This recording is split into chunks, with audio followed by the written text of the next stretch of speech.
Look at this circuit in part B.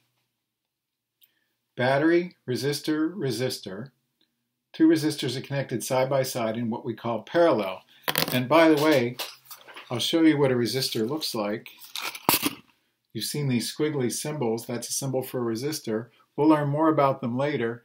This is what they look like. A little cylinder with some colored bands on it to tell us the resistance. That was an older one. This is a more modern one.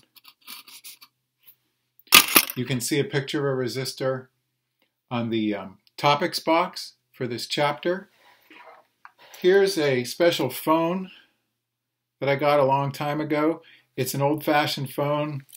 There's a keypad, and inside it shows you all the circuit elements. On the old solid-state phones where all the parts are shown here. I guess I shouldn't call that. It's the opposite of solid-state, but it has individual resistors. I can see transistors and capacitors, and I'll hold that up. You might be able to see the resistors in there, and there are a lot just to make a regular phone. There are resistors in your cell phone too. They're just on chips. They're in a solid state on little chips, and you can't actually see them even if you take the phone apart. All right, so these are resistors, and we'll learn more about them later. What they basically do is they have a fixed resistance, and it doesn't matter how much current you put through them, the resistance stays the same. So you can count on them to have a fixed resistance. You can buy all sorts of different resistors with different resistances. This one, it's given, that has a resistance of 3 ohms.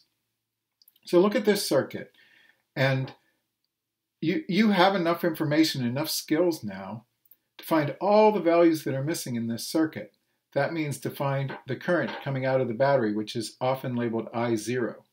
This is resistor 1, so it's given the subscript 1. That's resistor 2, given the subscript 2.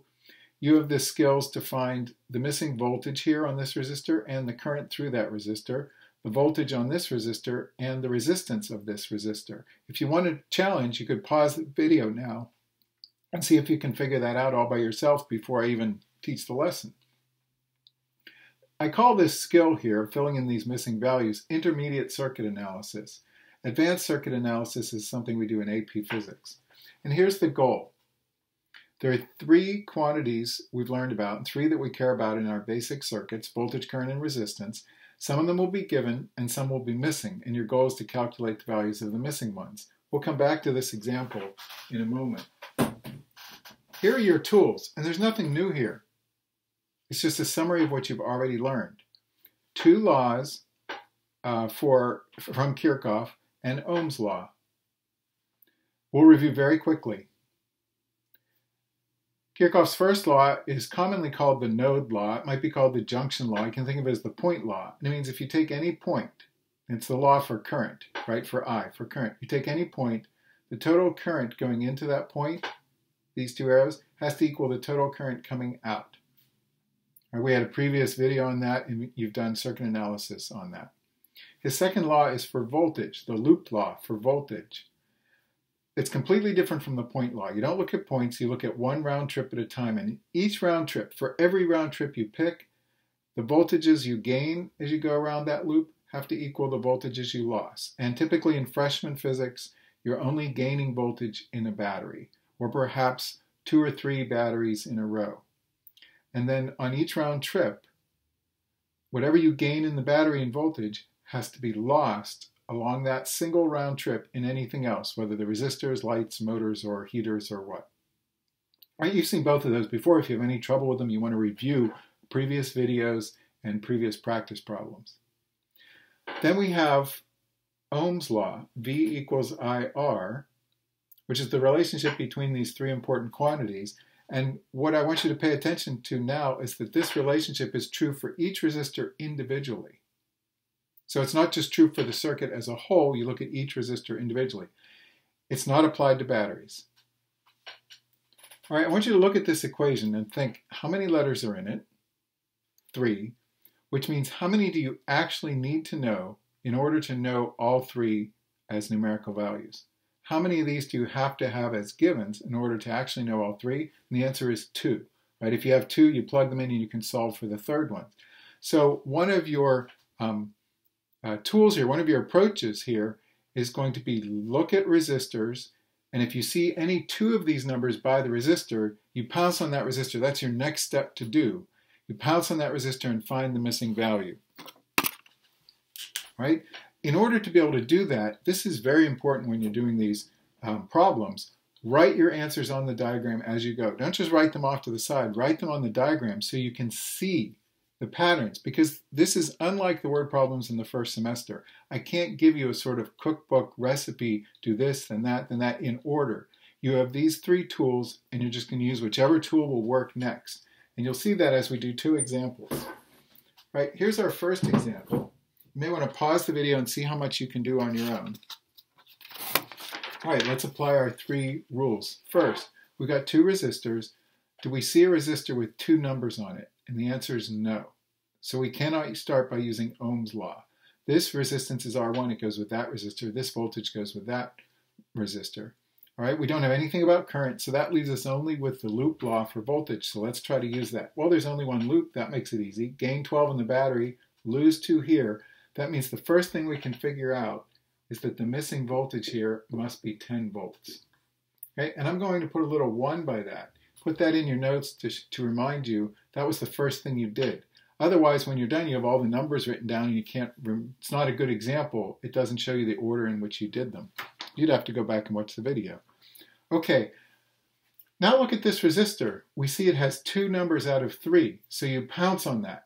You say, oh, okay, that one's ready to be completely solved, because as soon as I see 2 numbers, my eyes light up and I go right to that. That's easy. That tells me this is the next thing I do. So I have V is 10, R is 2, and of course, go ahead and figure out what the I would be. You can use the equation, or you can use the little pi that an electrician might use, right? So V over R gives me the I. 10 divided by 2 is 5 amps. All right, that was the second thing I did. I like to draw an arrow by the I to remind me it's the flow through, so it points through, and it makes me think of current coming in and current going out. And that leads us to our next one. The voltages are all solved. I've got all 3 voltages. There's not enough information here to immediately find the resistance, so that leaves current. So now I use Kirchhoff's law for current. Think of this as a point. The total current going into that point equals the total coming out. 5 amps of current going in, so 5 amps coming out, so the current through this resistor is 5.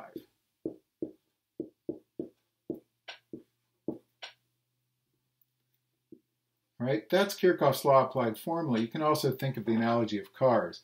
In one day, if 5 cars cross this bridge and there's nowhere else for them to go, how many cars would cross this bridge in the same day? And the answer would be 5.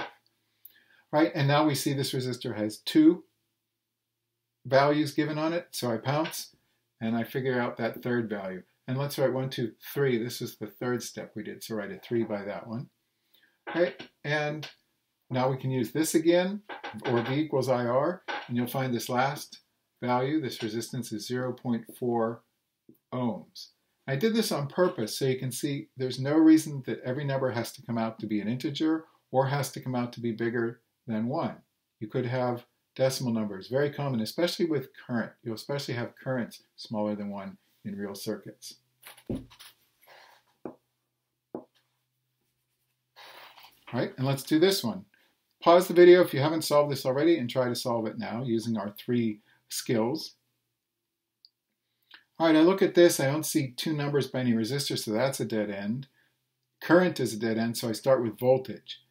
It's the loop law. You can also, as you start to see the patterns, you can see any 2 things in parallel where the top and the bottom are directly connected have to have the same voltage. Oh, okay. So I can think of this as 12 volts and 12 volts using that parallel idea, or I can use formally the loop law. So gain 12, lose 12. So I pick this as my round trip, gain 12 in the battery, lose 12 in this resistor, so V1 is 12 volts. I'll put a 1 by that. Now, this circuit's a little different from the first one. In the first one, it was always clear what to do next. Here you have choices. You could find this voltage, or you could find this current. Either one is fine. There's no right order to this, and no wrong order. As long as you find things and write them on the diagram, and use your 3 tools, you'll eventually get them all written down. I'm going to do this voltage next, so V2 also equals 12 volts. That was the second thing I did. How did I figure that out? Well, same round trip law. This is now my round trip. And along this single round trip, what's gained in the battery in voltage has to be lost in everything else in voltage. Gain 12, lose 12. Okay, now I've got two resistors that have a pair of numbers on them. Each of them has two numbers. So I have my choice. I could do one or the other. It doesn't matter. I'll do this one next. So this will be the third thing I do.